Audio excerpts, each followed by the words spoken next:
Hello everyone, welcome to my channel.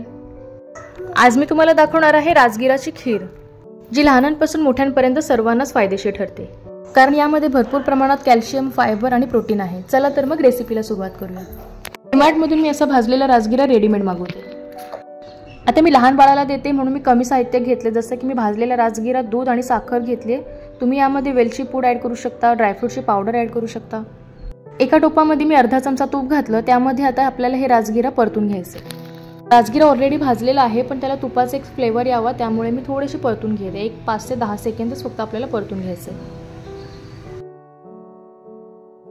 आता यामध्ये मी add करते 1 वाटी गरम केलेलं दूध। राजगिरामध्ये गरम दूध घातले की पटकन राजगिरा फुगतात आणि लवकर तयार होतात। राजगिरा दुधामध्ये चांगला मिक्स करून घ्यायचा।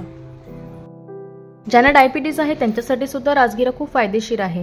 मेन म्हणजे ज्यांना वजन कमी करायचं आहे ते सुद्धा खाऊ शकतात, कारण याने वजन तर कमी होतेच, प्लस आपली भूक सुद्धा भागते। आता या राजगिरामध्ये घालते मी थोडीशी साखर।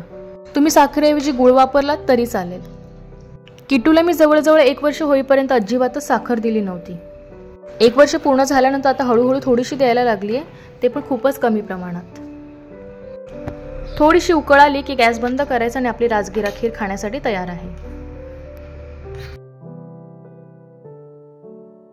जसे मी मगाशी म्हटलं, तुम्ही यामध्ये ड्रायफ्रूटची पावडर ॲड करू शकता, जायफळ, वेलची पावडर ॲड करू शकता, म्हणजे चवीला अजून छान लागेल।